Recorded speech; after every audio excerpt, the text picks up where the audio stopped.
ustedes. Les agradezco mucho esta posibilidad. Es cierto, han cambiado algunos paradigmas. Hay técnica, porque de repente uno diría, chuta, esto depende mucho de la persona, pero definitivamente hay técnica y hay arte. Entonces, yo vengo del mundo farmacéutico, lógicamente, y he tenido ya por lo menos 4 talleres a los cuales me han entregado a mí muchas de estas técnicas. Entonces, en algún momento fui desarrollando un módulo, una especie de coaching para personas que les costaba mucho pararse frente a un público, o porque realmente es algo muy estresante extraer información y finalmente llevarlo a una presentación clara, segura y consistente. Entonces, a todo esto. ¿Tiempo tenemos? 25 horas. Ya, perfecto, partimos. El objetivo de esta presentación es que el orador posicione una idea en la mente de la audiencia. O sea, ese es el objetivo final. Una o varias ideas. Generalmente uno opta por una idea mayor, 3, 4 ideas importantes. Uno no puede pretender cambiarle tampoco la vida a las personas en una presentación. Para que la audiencia incorpore esta idea, no basta con que sea buena. 50% es la buena idea que exponer y 50% es cómo se entrega esta idea. Hay un estudio de la Universidad de Wharton que dice que las presentaciones audiovisuales de este tipo potencian la entrega de una idea. ¿Por qué? Porque la audiencia comprende mucho mejor los mensajes. La retención es 5 veces mayor a que si yo les hubiera mandado esto a través de un paper, un capítulo de un libro. El orador es más convincente y persuasivo porque puede hacer uso sobre todo del lenguaje no verbal y además puede tener dominio de la audiencia. Es más fácil llegar a consenso, si no estamos muy de acuerdo, y es ahí donde muchas veces se nota el disenso, sobre todo en ámbitos donde la ciencia se construye en base a ese choque. Y finalmente, una reunión llevada a través de un PowerPoint o de cualquier software presentacional se acorta en un 33%. Uno puede limitar el tiempo, esa es la gracia. Pero muchas presentaciones son ineficaces debido a deficiencias de forma. Uno puede hacer un diagnóstico. Yo voy a muchas presentaciones, soy profesor universitario, además organizo presentaciones en el laboratorio, y uno se da cuenta que hay algunos oradores que logran transmitir mejor que otros. ¿Y por qué pasa esto? Porque muchas veces las láminas no contienen la información adecuada. Son complejas o están sobrecargadas de información. Tendemos a poner mucha información en las láminas. Las láminas son un apoyo visual para la gente que está sentada en la audiencia, no son un torpedo para uno. Las láminas tienen problemas de color o los textos son ilegibles, o la manera de dar la presentación es confusa y poco amena. Y peor aún, la mayoría tiene deficiencias de fondo, porque no hay una secuencia lógica en la entrega de esa información, o porque los mensajes no se orientan a la audiencia y por lo tanto no se logra transmitir un mensaje de manera convincente. Dijimos, esto es técnica pero también es arte. Si nos centramos en la técnica tiene que ver con la estructura de las láminas, con la calidad de las láminas, con la parte dura del PowerPoint, ¿okay? o del Prezi, o del Persuasion, o de cualquier otro software que nos permita hacer láminas. Y el arte tiene que ver con la creatividad y con el histrionismo.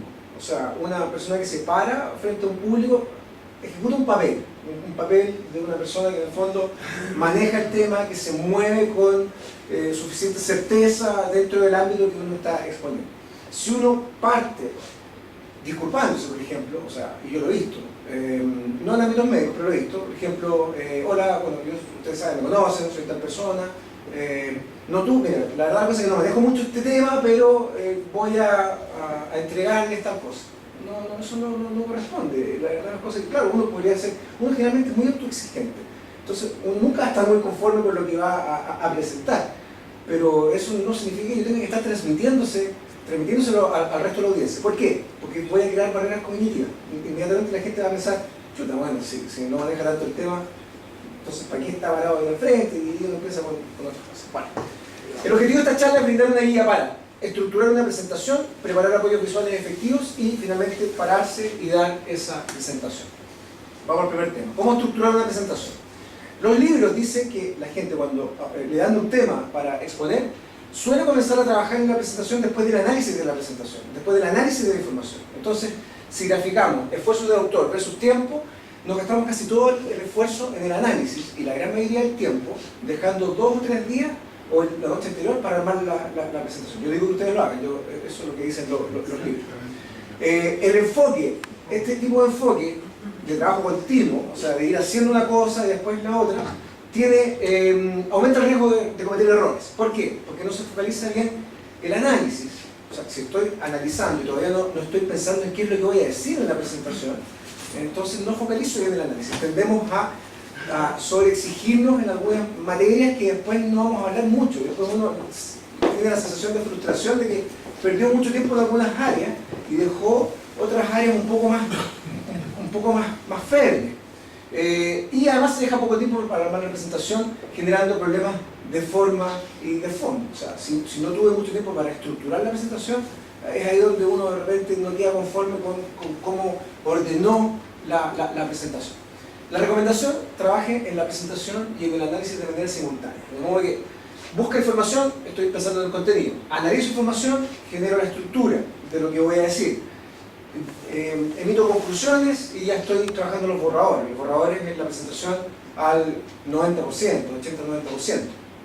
Si voy a dar recomendaciones, por ejemplo, en una presentación, ya estoy trabajando en los originales. Este tipo de enfoque tiene muchas ventajas. Ayuda a organizar mejor las ideas, asegura el análisis sistemático de todo lo que yo voy a decir, fija un marco de profundidad y extensión para el análisis y la presentación. En el fondo, de no abusar del análisis y no perder tanto tiempo en eso. Y además ayuda a identificar la información que falta para sustentar el mensaje e indica el grado de avance del análisis. Le voy a dar 5 pasos que son importantes cuando uno estructura una presentación. Primero, define el objetivo de la presentación. Y ojo, porque el objetivo no necesariamente va a ser el tema. Porque me pueden dar un tema. Yo soy farmacéutico, llevo un servicio, por ejemplo, a trabajar en un hospital, y me dice: oye, este gallo que viene nuevo de tal parte, ¿por qué no le pedimos que exponga sobre innovaciones en antibioterapias?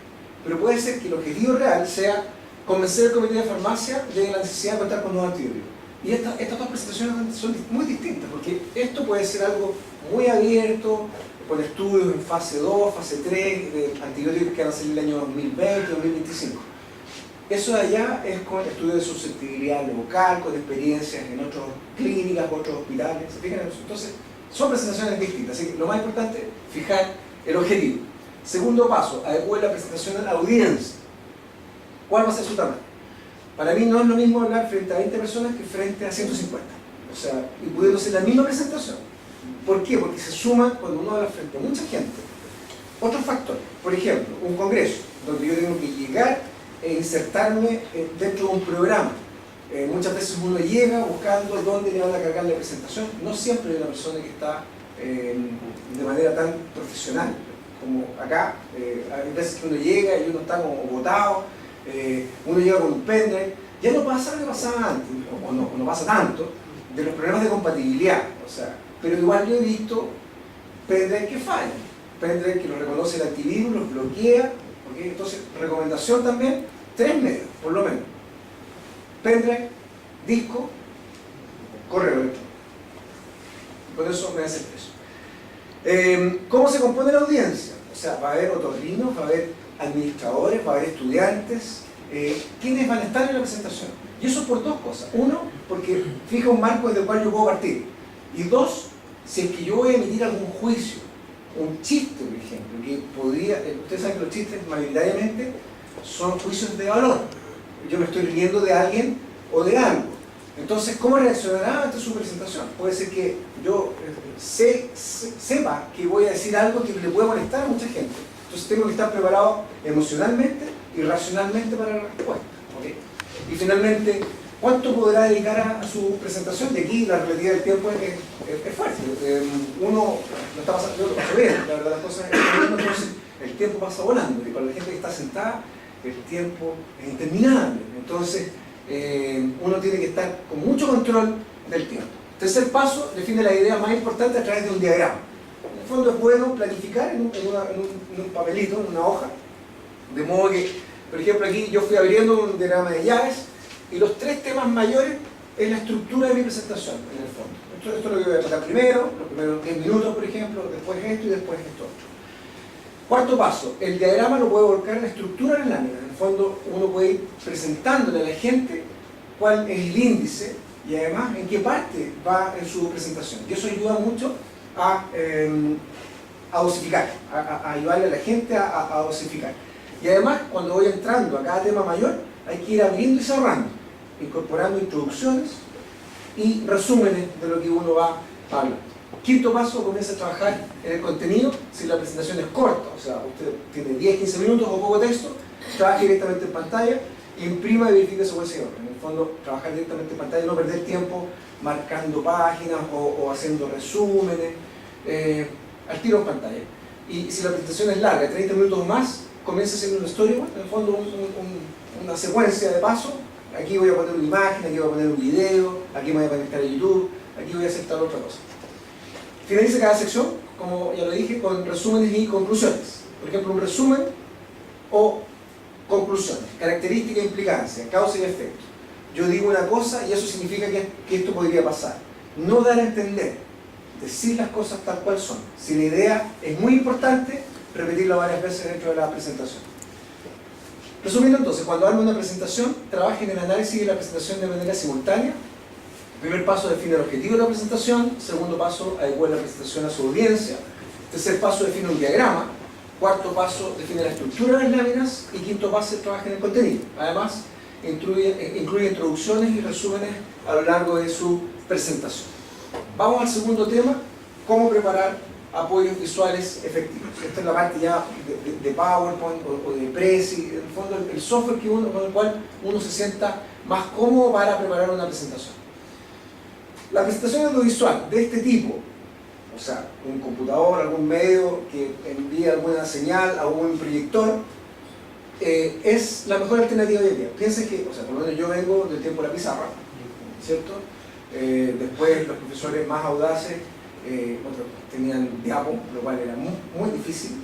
Transparencia también fue un medio, en el fondo, un aporte. Y claro, pasamos de las pizarras blancas con plumón, pero este fue un gran avance. Hoy en las universidades, en todas las salas hay un data show, en los colegios hay data show. ¿Y por qué es la mejor alternativa? Porque el orador está en condiciones de captar la atención de la audiencia con ayuda de los apoyos visuales. Guiar a la audiencia a los temas esenciales de manera ordenada y lógica. Provocar una discusión instantánea y clarificando los puntos que han generado dudas. Existe también la técnica de abrir la discusión. O sea, yo dejo un espacio para conversar de tal tema. Incluso podemos votar sobre alguna cosa. O yo puedo preguntar, ¿de quiénes están aquí les ha pasado tal cosa? Entonces, también una técnica para conectar a la gente. Entregar a la audiencia la copia de la presentación. Normalmente uno la puede enviar, eso ya depende de cada uno, en el fondo. Hay gente que no le gusta compartir su presentación, la gran mayoría de la gente sí la comparte. Antes de confeccionar los apoyos visuales efectivos, define el templado. El templado, el fondo de la presentación. Los templados permiten estandarizar tamaños de letra, ubicación de mensaje, ubicación de contenido, fondos relacionados con el tema. En el fondo están hechos por diseñadores y eligen los mejores contrastes, eligen las mejores tipografías. No todas las tipografías son buenas para una presentación, algunas que son muy complejas, hay algunas que cansan. Entonces esto está hecho por profesionales, entonces hay que creerle a los profesionales en esa manera. Hay 5 trucos en el uso del color. Recuerde que la mayoría de los ojos no son perfectos, por lo tanto, buenos tamaños de letra. En la medida que tengo poca información, puedo tener buenos tamaños de letra. Uno tiene que trabajar siempre con la última línea, con la última fila. El audio, el nivel de audio, yo le hablo a ellos. Y lo mismo el tamaño de la letra. Cuando uno, en el fondo, uno quiere probar una presentación, uno se tiene que sentar en la última fila. Además, sombras. Las sombras no es bueno incorporarlas porque si el data show no tiene buena definición, se va a ver raro, se va a ver un poco borroso y eso genera un poco de frustración. El rojo debe ser manejado con cuidado, no por el tema político, es por el tema del color. Mucho rojo transmite emociones y eso va a depender mucho del momento emocional de cada uno. Puede ser, para uno puede significar pasión, amor, violencia, sangre, etc. Entonces, en general uno trata de evitarlo. Use el negro básico, sobre todo las tipografías no olvide el proyector y la luz de la sala, por lo tanto, si yo no conozco dónde voy a exponer, tengo que llevar los mejores contrastes. Blanco con letras negras, o sea, no al revés cansa mucho. O azul con letras blancas o con letras amarillas, esos son los mejores contrastes. Mantenga los ojos en movimiento. Y uno lo puede hacer de dos modos.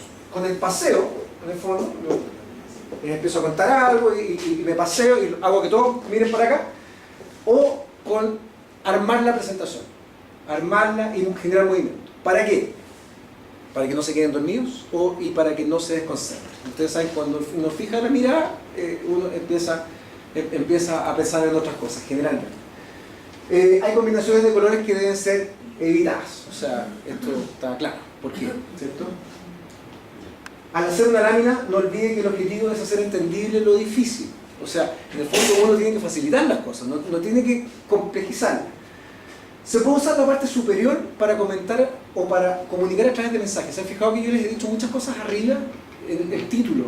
El título no necesariamente es para poner títulos. Uno puede poner mensajes, puede poner información arriba. ¿Por qué es buena esta técnica? Porque obligan al autor a tomar posición. Guían a la audiencia a captar el mensaje que pretende entregar el orador. Provocan intereses, están bien elegidas y además van quedando grabadas en la mente. Los datos y los títulos no son mensajes. Así es como se construye el mensaje. Yo puedo partir de un título, ocupación, ¿cierto? Fome. Dato. Tenemos un 10% de ocupación. Eso es un dato, no es información, porque si no conozco el contexto, no sé si eso es mucho o es poco. No me dice nada. Un mensaje es distinto. Tenemos un promedio de ocupación muy bajo, o sea, directo. Y ese promedio es de un 10%. ¿Se fijan? Ese es el mensaje. El contenido de cada lámina debe sustentar el mensaje de la misma. Claro, si yo elijo la técnica del mensaje, me lo estoy jugando por algo, diciendo esto es mucho, esto es poco, esto es grave, esto no es tan grave. Entonces, si elijo esa técnica, tengo que sustentar el mensaje. Entonces, eso en el fondo se hace en el cuerpo de la presentación. Y eso, por ejemplo, yo digo, la estructura organizacional genera problemas. Trabajamos en una organización y tenemos problemas. Debemos cambiarla. Un enfoque en divisiones podría ser el adecuado. Uno dice, pero esto tiene lógica, pero se desaprovecha la oportunidad de comunicar. ¿Por qué? Porque recién yo le estoy planteando un problema y todavía no he defendido mi posición en torno a ese problema. Debemos cambiarla. Yo estoy diciendo que hay algo raro acá, hay algo malo. Y aquí ya estoy poniendo, o sea, todavía no he defendido el problema, o no los he convencido del problema, y ya estoy ofreciendo la solución. Entonces, se fija que hay una disonancia. Distinto es esto. La estructura de la necesidad genera problemas. ¿Por qué? Porque hay duplicidad de las funciones, porque las responsabilidades se traslapan y porque no hay claridad en la jerarquía. Entonces, listo. ¿Me compraron que hay problema? Listo. Ahora vamos a la posible solución. Entonces, ese enfoque es el mejor. Los cuadros de texto deben ser concisos. Esto mismo que sale acá, sale acá. O sea, capacidad de síntesis. Hay una regla que dice, la regla de los 50 palabras. 7 por 7. Nunca más de 7 líneas y 7 palabras para el lado. ¿Okay? Si tengo que dividir, si es mucho texto, puedo dividir en otra diapo, le pongo continuación, o en otra diapo. ¿Okay? Conciso, eso sí, no implica irse para el otro lado y escribir solamente títulos. Yo podría hablar del impacto del apoyo visual, mejorando el entendimiento, mejoramos el recuerdo, mejoramos performance, llegamos a consenso y apartamos la duración. Distintos por este lado. El apoyo visual incrementa el impacto comunicacional y por esto. Límitese a pocas ideas por página. Si no puede convencer a su audiencia con 3 ideas, tampoco lo va a hacer con 7. Sustente sus mensajes con los principales argumentos, seleccione los mejores. No llene la lámina con muchos mensajes e ideas. Un mensaje, 3 a 5 argumentos. Resumiendo entonces, para preparar apoyos visuales efectivos, el objetivo del profesional en una lámina es transformar algo difícil en algo fácil de entender. Las láminas pueden encabezarse con mensajes, escriba textos concisos y claros y limítese a pocas ideas por lámina. Y el contenido de una lámina debe sustentar al mensaje de la misma. Vamos al tercer punto, que es cómo dar una presentación. Tenemos listo todo, tenemos el medio cargado, nos tenemos que parar frente a la audiencia. Vamos a dar la presentación. Y aquí yo pongo una lámina, en el fondo me llamaba atención, que es bastante exigente, en el sentido de que, yo digo, muchas veces hay varias razones que explican el frecuente fracaso de un grado. ¿Fracaso en qué sentido? Yo fui a una charla de un ex ministro hace un mes sobre un tema en particular. Fui con mi señora, dijimos que íbamos a aprender harto. la verdad las cosas es que la presentación fue una charla tremendamente técnica, lleno de datos, lleno de gráficos. Salimos de la charla y al otro día nos estábamos acordando de lo que había dicho el orador y no me acordaba de nada. O sea, me acordaba más o menos del tema, pero en el fondo, después con el tiempo sentíamos que habíamos perdido el tiempo, diciendo que íbamos con una tremenda expectativa. Entonces, ese orador fracasó para nosotros. ¿Por qué? Porque muchas veces el orador no logra vencer el miedo. Eso es un obstáculo. Y muchas veces, en este ámbito puede ser que todos tengamos mucha más experiencia que en otros ámbitos. Pero normalmente la gente siente miedo para hacer frente a un público. Por ejemplo, a mí, yo me siento muy incómodo cuando tengo que hablar en el laboratorio. Yo acá me siento súper cómodo, pero en el laboratorio, cuando están mis jefes, cuando está el dueño de esa sala, cuando están mis compañeros de trabajo, uno se siente súper expuesto, ¿okay? Y uno además no sabe cómo hablar, si ser más formal y pasar un poco por pesado, o ser más coloquial y quedar como informal. Es una cosa muy rara. No sabe respirar y usar la dicción de manera adecuada. Los chilenos más encima tenemos una tranca con el tema de la dicción. Y la respiración, igual que un cantante, tiene que ser una respiración abdominal. Abdominal, ¿cierto? No se mueve o no ocupa la mirada. La mirada es un potente comunicador. No utiliza inflexiones de voz. Entonces, si transmito en la misma frecuencia toda la presentación y con el mismo ritmo, al final a uno lo termina noveando. O no sabe improvisar, como ya vimos, como ya mencionó el doctor. En el fondo, uno debería estar en condiciones de, si se corta la luz o de que algo falla, uno debiera seguir. O sea, y ahí eso requiere entrenamiento. O ser un potente comunicador. Porque yo conozco gente que puede dar una presentación de una hora, pero así, pero precisa, calculando el tiempo sin esto. Y eso es difícil. Y conozco gente que lo hace muy bien, claro. Gente que es actor, gente que en el fondo se mueve en ese ámbito, o se va por las ramas y al final se olvida que Murphy o la ley de Murphy existe y se cumple y que podrían pasar cosas en esa presentación que finalmente lleven a no poder comunicar. 5 elementos básicos en la expresión oral. Hay que manejar adecuadamente el miedo, hay que usar posturas adecuadas. La postura, en el fondo, de una persona que está bien paradita, bien presentada. ¿Por qué uno se arregla más cuando uno da una presentación? Cuando hago en las clases, hago pruebas solemnes, orales, los alumnos siempre me preguntan, profe, ¿tengo que ponerme terno, en el fondo? Y les digo, bueno, con eso usted está demostrando el respeto que usted tiene por su profesor y por su audiencia. En el fondo es eso. Usar posturas adecuadas, usar gestos acordes a lo que está diciendo. Claro, si estoy diciendo algo muy triste, no puedo estar con una sonrisa. Entonces, control de kinestesia en el fondo, o sea, control de mi cuerpo. Y además, control del lenguaje. No decir cosas inadecuadas. Control de muletillas. La muletilla, ustedes saben, una frecuencia que es más que nada para llenar los vacíos que uno considera como incómodos. Y es una muletilla porque en el fondo yo me estoy apoyando en esa muletilla. Hay que tener contacto visual. El contacto visual es un potente comunicador, como ya lo dijimos. Además, los latinos tenemos la gracia que podemos mirarnos a los ojos sin que los conozcamos, sin que el otro se sienta incómodo. Ustedes saben que los pueblos germánicos o los anglosajones no miran a los ojos mucho. Es más, me enteré que, por ejemplo, si uno conoce a una anglosajona y establece un contacto visual de más de 5 segundos, no está como listo. Entonces, eso por desgracia. Por desgracia, si uno sube muy tarde. No. Todos los oradores sienten miedo. Es el principal obstáculo del orador, es una reacción emocional ante un evento que es considerado como amenazante, por lo tanto, sistema adrenérgico disparado, y sus síntomas son sequedad bucal, dificultad para poner ideas, aumento de sudoración, contracción de intenciones. Por eso que la sequedad bucal es por eso, no es porque uno hable mucho. En el fondo, porque el negocio que está el vasito normalmente, pero bueno, la descontracción es la clave para el autocontrol. Hay que recordar que hablar en público es una actividad física, por lo tanto uno tiene que llegar descansadito, en el fondo, porque además uno se cansa mucho en la actividad física, un chocolatito a lo mejor antes, tener glucosa disponible.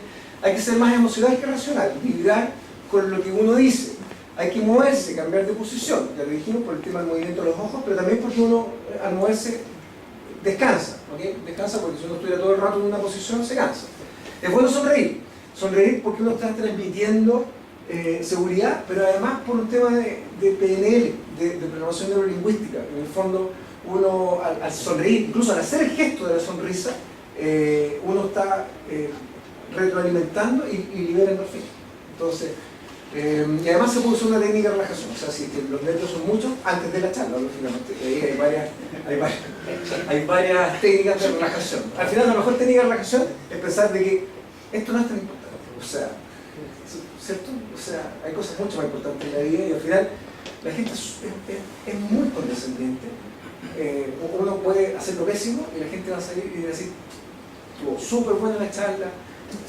Sí. Hay que respirar adecuadamente, ya lo dijimos por ahí. Enfrenta a su audiencia en forma apropiada. Lea la lámina, recuerde que el público no puede leer una cosa y escuchar otra. Tape la lámina en la medida de lo posible. Esto es un buen modo de ir tapando, cambiando el color del punto que va saliendo, de modo que le permito a la gente que si se distrajo pueda ir al punto anterior, pero yo estoy dejando claro que es ahí donde voy. Y finalmente, cuando deje de leer, hable mirando al ojo de la audiencia. Ese es el movimiento, en el fondo uno lee junto a la gente y uno después explica. Y trata de no ser aburrido, ponga vida a su presentación. El estilo TED, respecto a las presentaciones, ha provocado mucho impacto. TED viene de Technology, Entertainment and Design. Fueron unas charlas que partieron en ese ámbito, hace ya, claro, más de 10 años. En el fondo se las recomiendo. Hay un sitio web, hay una aplicación en iPhone que son las TED Conferences. La gran mayoría está traducida ya, hay algunas que son realmente impactantes y ellos tienen las top 10, en el fondo de las más visitadas, y de aquí han salido ideas realmente extraordinarias. Charlas de 10, 15 minutos a lo más, normalmente son de 10 minutos. Y con, claro, mucho movimiento, pero sobre todo conceptos. El concepto está muy bien pensado. Y la gente que se mueve, o sea, y que tiene mucha visita, hoy en día son casi rockstars en el mundo de la comunicación. Resumiendo entonces, varias razones explican el frecuente fracaso de un orador. Todos los oradores sienten miedo, la descontracción es la clave para el autocontrol, enfrente a su audiencia de manera adecuada. Eso es todo, muchas gracias.